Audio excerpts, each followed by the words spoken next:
Entry 75. With conviction, humans can do anything! Humans grow! I'll show you! With that bold remark, Jonathan broke through my vaporization freeze technique by lighting his gloves on fire and ran Hamon through my body. I was blown back by the impact. Hurtling through the air, I cut off my own head, rather like Vanilla Ice did earlier, in order to protect my brain. I had already tested on zombies the fact that I could survive as a head alone. I also knew that if I found, or made, a headless body, I could easily inhabit it. But, as I have already written, the only body I considered making mine was Jonathan Joestar's. So, I waited for a prime opportunity. An opportunity in which the other Hamon warriors and Speedwagon would not interfere. A moment when I could fight Jonathan one-on-one. Being no more than a head, I desired not to be seen by the public, lest their alarm roused Jonathan to my plot. This was countered by my desire for a talk with Jonathan Joestar, face to face, an honest talk with him beyond our history or status. Unfortunately, being just a head, I could not move about alone, and Jonathan, being blessed by meetings, and in any case being on his honeymoon, would never have been alone. Our conversation and our ensuing fight could not be legitimately one-on-one. At my side I had some simple-minded zombie subordinate, but he, as his ally, had that holy woman, Irina Pendleton.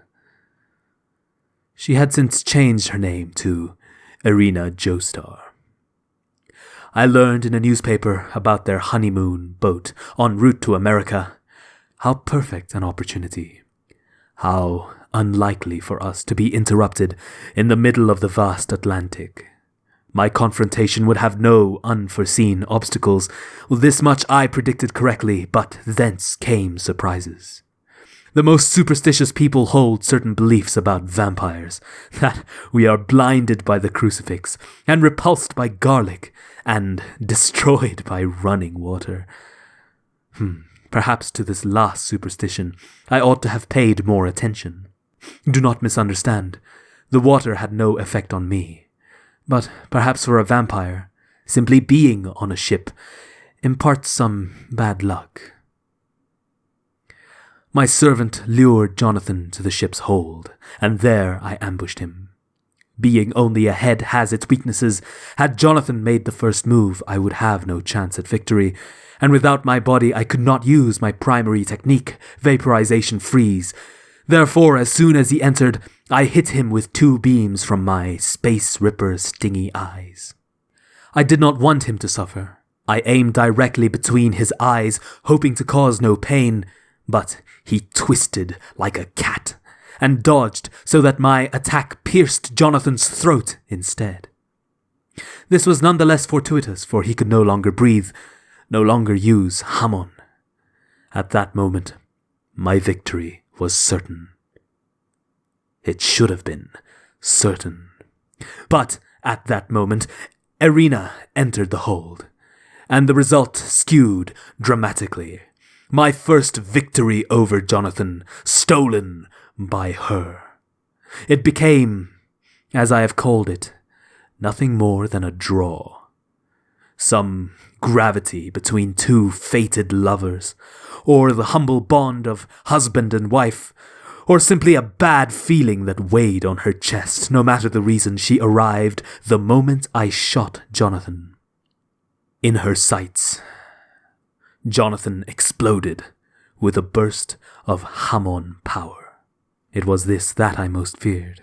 It was not only appropriate, but to be expected that Irina, who first spurred Jonathan's growth, who first revealed my rage, would interrupt our final fight, and in so doing guide Jonathan out of defeat to a draw. I made joke about myths and superstitions, garlic and crosses and running water.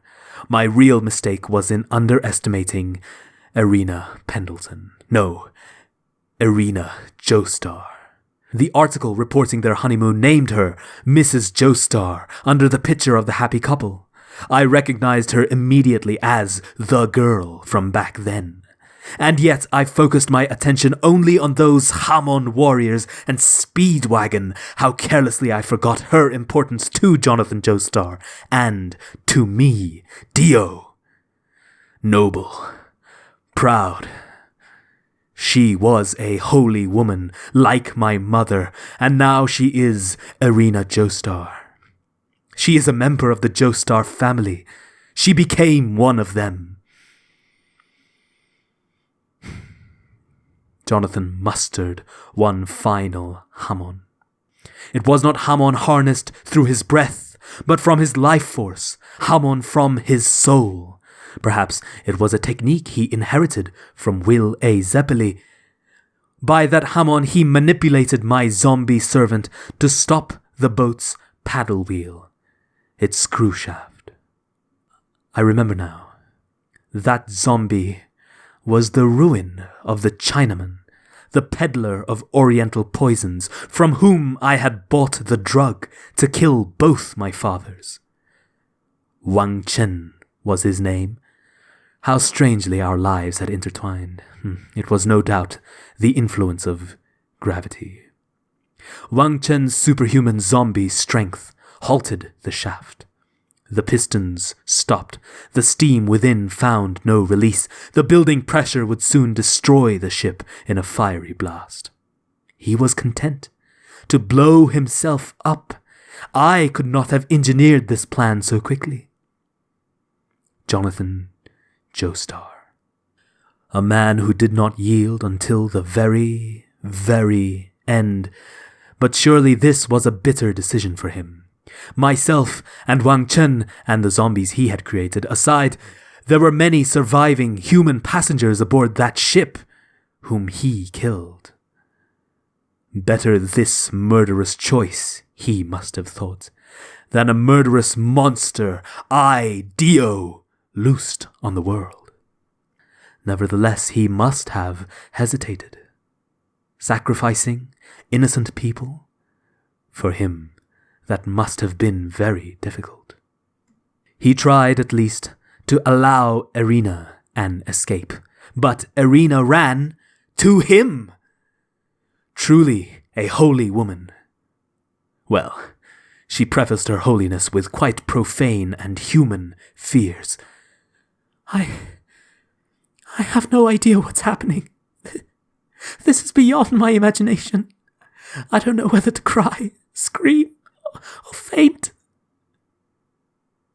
But in her, from her, then and there, a radiance brighter than the building inferno of the ship's engine blazed out. I can say one thing. Irina Joestar will die at your side. I was not surprised. I am sure my mother would have said the same thing. Entry 76. Even as I wrote my previous entry, Vanilla Ice was annihilated. Yes, annihilated. Not retired, nor defeated, nor killed, nor any lighter term. My blood changed Vanilla Ice's body for better and, in light of this news, for worse. I believe his body was annihilated by sunlight, the only weakness my blood possesses. I cannot be precisely sure of how his demise came to pass, as I have not received a report. My one remaining servant, Nukesaku, is on the hunt for Joseph Joestar's team. I simply have no one to report in the first place. All I know came from a strange connection to Vanilla Ice. As master and servant, I would not even call it a blood connection. Losing a subordinate of his caliber marks quite a serious blow. But I do not mark it as a mistake on his part, nor even on mine. Though it was through me that he developed the weakness of sunlight. Rather, I believe fate was on their side. My willful and intelligent choices made me an accidental ally of the Joestar bloodline. If not fate, then perhaps I have not yet completely mastered Jonathan's body, and through its influence, I am choosing actions that are beneficial to them. I find myself a little agitated. I am not in a disgraceful panic, but I have no reason to remain unperturbed. My subordinates killed, my trusted retainers eliminated, my mansion exposed, myself alone. I am vulnerable and unpleased. My victory lies, even despite these setbacks, in what I can anticipate. Only then, come what may, I can face it with resolve. Were this a future I'd seen and understood, as it comes, it would find me lacking any anxiety in its face. To be thus bold against the whims and injustices of the future must be heaven. I'm sure of it. I must see heaven. I must go to heaven and become a true victor. I must claim victory. Even if he was annihilated, the potency of his stand, Cream, assures me that Vanilla Ice destroyed one of Polnareff or Iggy. At least he has inflicted significant injuries on them. Considering they have both survived, then Iggy is a dog. His intelligence and stand ability will not change that. So, either way, Polnareff is alone. It may be useless, but I think I will challenge him. Polnareff is separated from Joseph Joestar and Jotaro Kujo. I may not have a chance again. If there is a gravity that causes people to meet one another, one could surely say that such a gravity exists between Polnareff and myself. An alliance with the Joestar family might well be impossible, with all my subordinates lost now, but I would be quite thankful to have Polnareff return to me. Kakyoin is currently with Jonathan's descendants. I cannot entice him beside such company. But the Frenchman, Jean-Pierre Polnareff. If I had not used the flesh bud to control him, he would have no direct grudge against me. His primary vengeance was directed at J. Guile, to whom he has delivered his wrath. And most notably, unlike Noriaki Kakyoin, he has not personally met that holy woman, Holly Kujo. Depending on how I negotiate, it may be possible to win him over to my side, as long as I do so before he reunites with the Joestars. I shall at least try, I think. I hope to have good news when I write the next entry. Entry 77. It didn't work. I was flatly rejected. I, Dio, failed to understand his dissatisfaction. Perhaps he's drunk on his sense of justice. Or perhaps he thinks his game of revenge for his little sister incomplete until he has defeated me. I suppose that is possible. Killing J. Guile has not and will not bring his little sister back, therefore his grudge could not be absolved completely. Perhaps his remaining hatred is bent at me now because J. Guile was my subordinate. He knows nothing of Holly Kujo. I cannot think of any reason besides for him to reject my offer. In other words, for Jean-Pierre Polnareff, his little sister Cherie is like the Cujo boy's mother, or like my mother, a holy woman. Chérie, which means beloved in French. It is love, once again, that defeats me, Dio. Love of parents, love of family, love for humanity. No, I, Dio, am not yet defeated. Perhaps 100 years ago, but here today the only event of note is that Jean-Pierre Polnareff, an excellent stand user, declined my invitation to rejoin my ranks. That is not defeat. If anything, it hints that I am out of favor with gravity. Had the timing shifted slightly one way or the other, I am sure he would have accepted. Yes, if only the timing was different. Timing? No. Wait. That is not right. The word timing is centrally about time. But are there really no other factors? If it was time alone, then I should be able to control it. The world controls time, and yet am I in this predicament? What is important here is not timing, nor time. Time alone is insufficient. Something just as, if not more important, must be introduced. Location. The lobby of the Joestar mansion is such a fateful location that it shaped a century of my life. There I spat blood on the stone mask because of Jonathan's punch. There I fell upon the statue of the Joestar's goddess.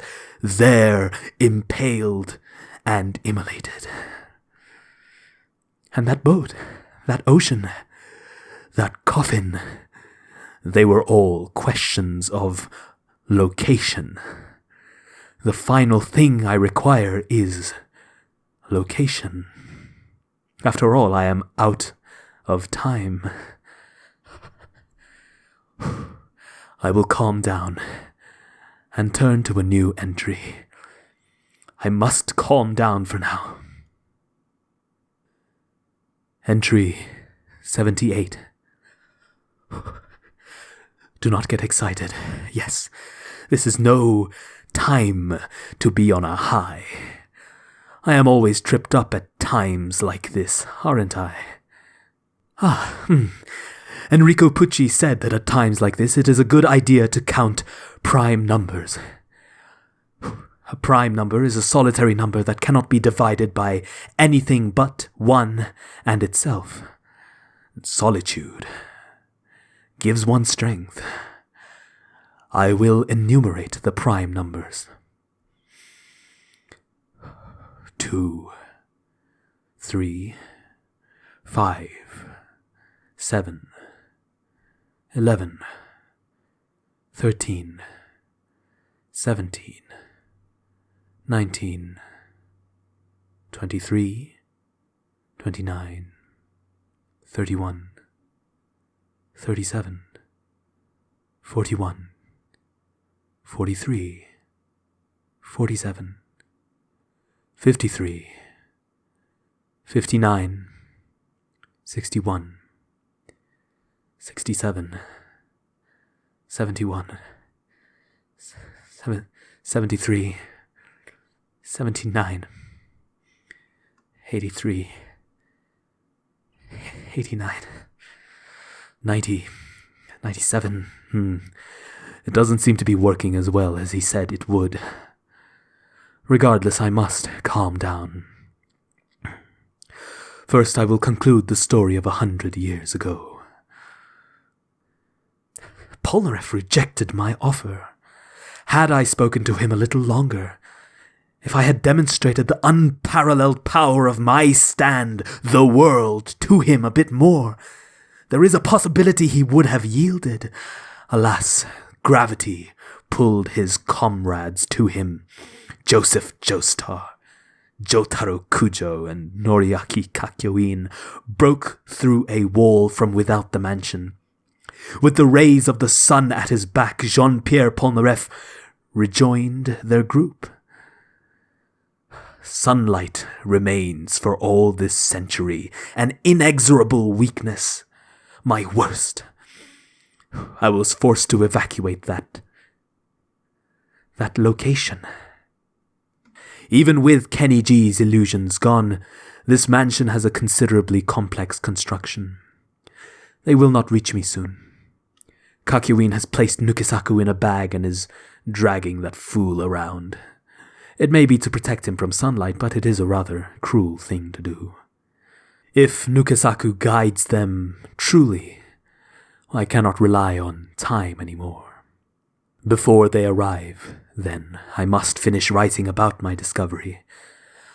I am not afraid of Joseph Joestar nor Jotaro Kujo as individuals, but only as the continuation of the Joestar bloodline.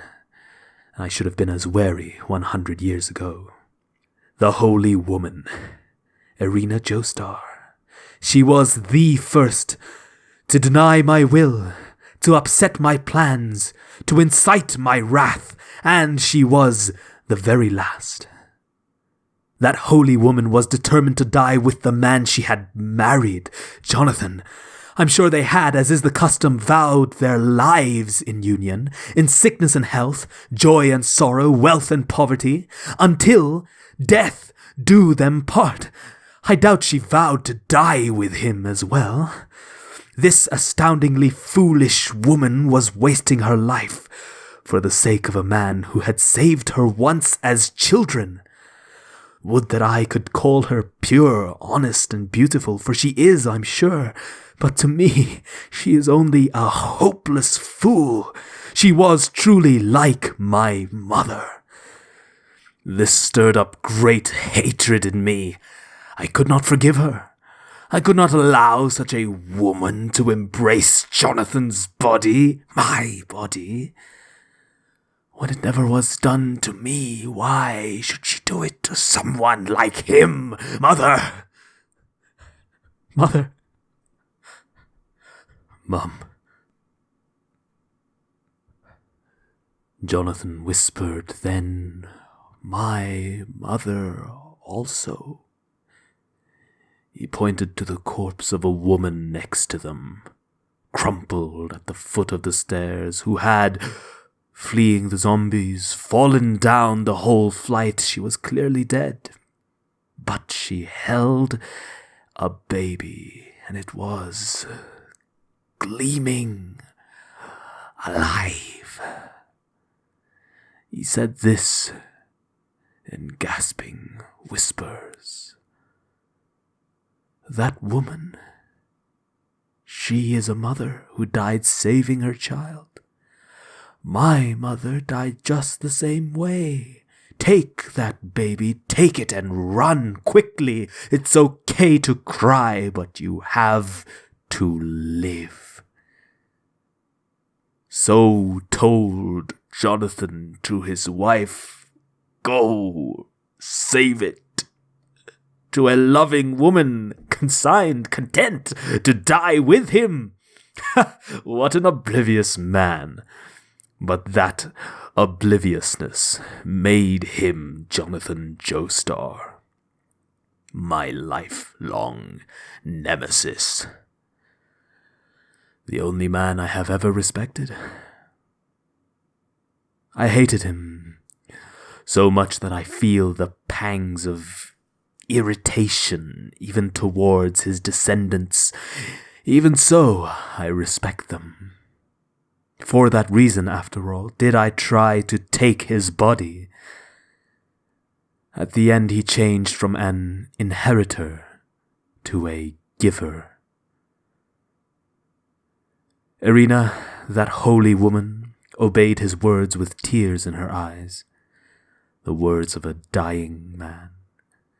The words of a loving man she could not have refused. Then I, Dio, no more than a head, mustered the last of my strength, as Jonathan had done, and wrapping my blood vessels around his torso, pulled me to my new body. Irina left Jonathan's side at about the same time, I believe. I do not have a good memory of what happened after. All memory of it has left me. I do not even remember the sound of the boat exploding. All that remains is a feeling from that moment. Having transcended life and death, Jonathan and I may have finally established feelings of friendship. Entry 79. I got a bit sentimental, so I turned to a new page in order to collect myself. Nukesaku has either learned a new loyalty towards me, or is practicing the treachery he already knew. He leads the Joestars round and about the mansion to the wrong corners where I am not. I think he would be shocked to know I am writing in my diary at a time like this. He also doesn't know the many hidden passages of this mansion. I could write about the endless maze of this building's architecture even without Keniji's stand, but it's most likely Nukesaku weaves his way to the tallest tower by the longest path. I'll await them there. It's a foregone conclusion for that moron that Joseph's Hamon, or one of the Joestar's stands, will eliminate him soon enough. If it comes down to it, Dio, will do the task myself. I suppose he has an immortal body. If he is lucky, he may even survive. Well, I said my memory was not so good regarding events after the explosion. That was a lie. To be precise, my memory is really very bad on the topic. I have no idea what happened after this. I have theorized before, but each theory is burdened with contradictions.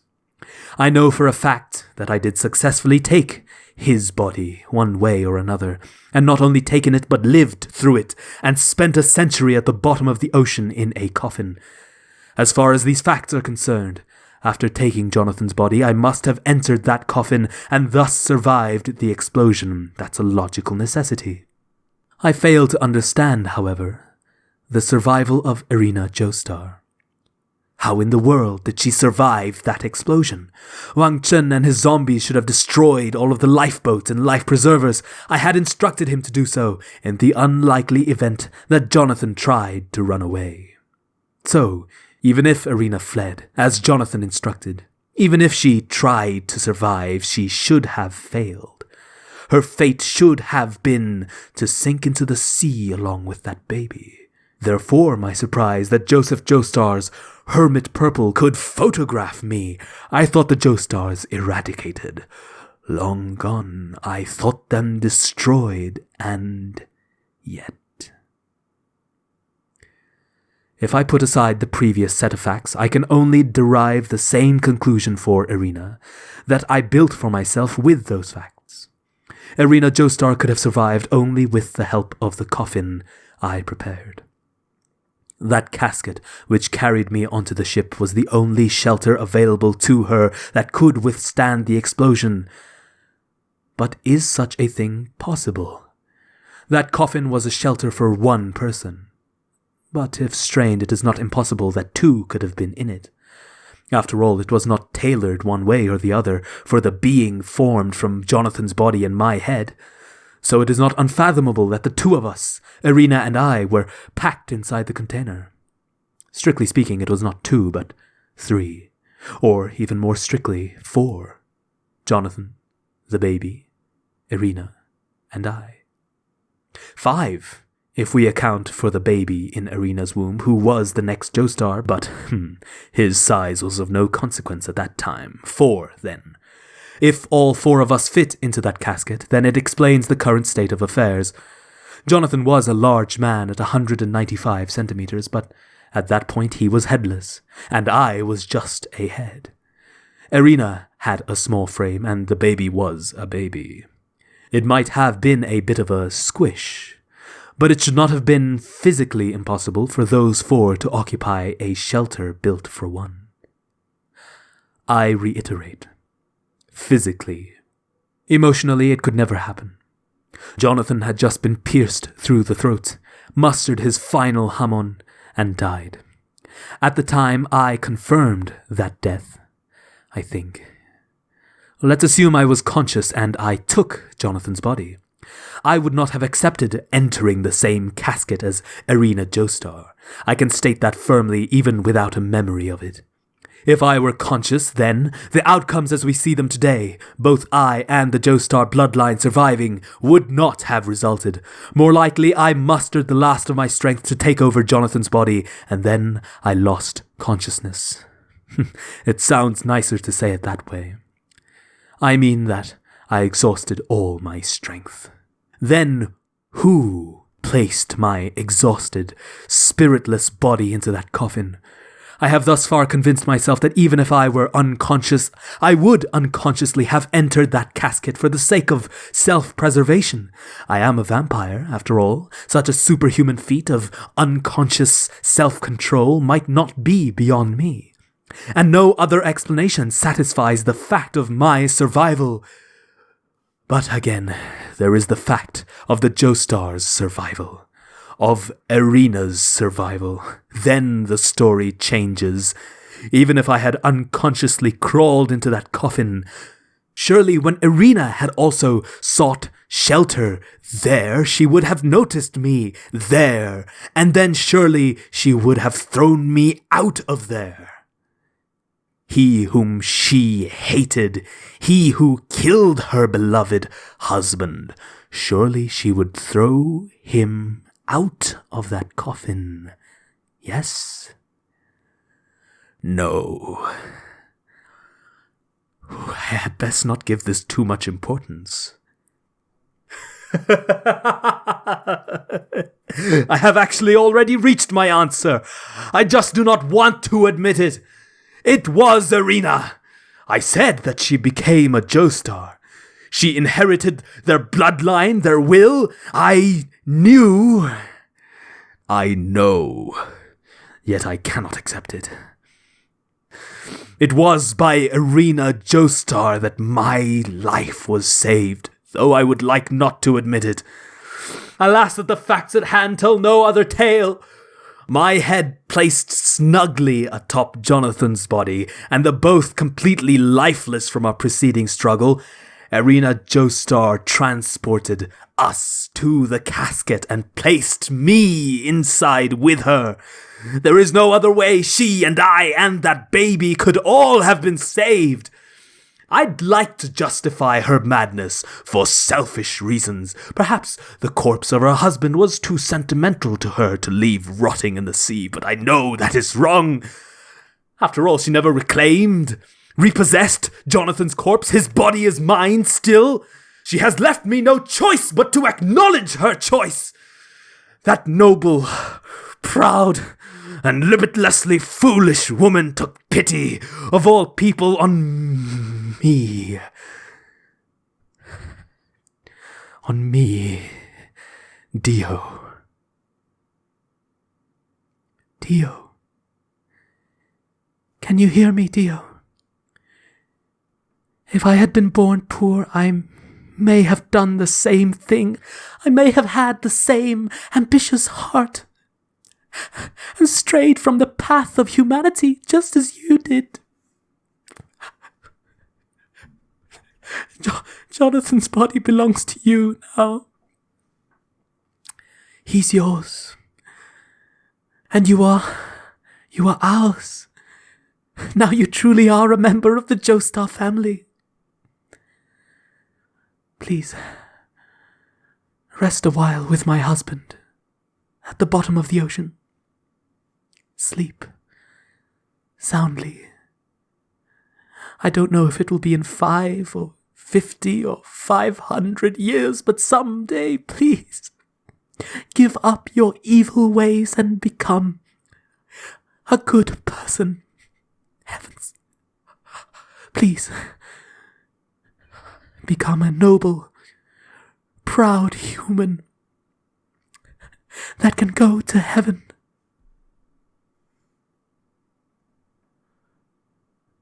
My memory is not so good about events after the explosion. But I can't help believing that, at the very end, I heard those words. It was quite something what Irina Joestar said. It was quite something. What my mother said.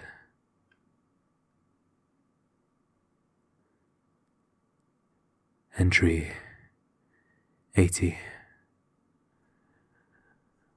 The final necessity is location. Location and time. I have calculated it. Go 28 degrees, 24 minutes north. 80 degrees, 36 minutes west. And wait for the next new moon. That should be the time of heaven's arrival.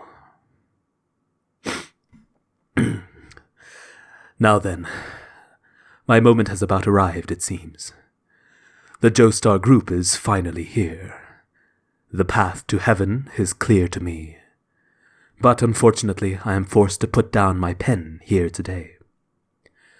I will head to the tallest tower, and this time I will completely sever my fated connection with the Joestar family. There is no need to panic. I possess a body with eternal life.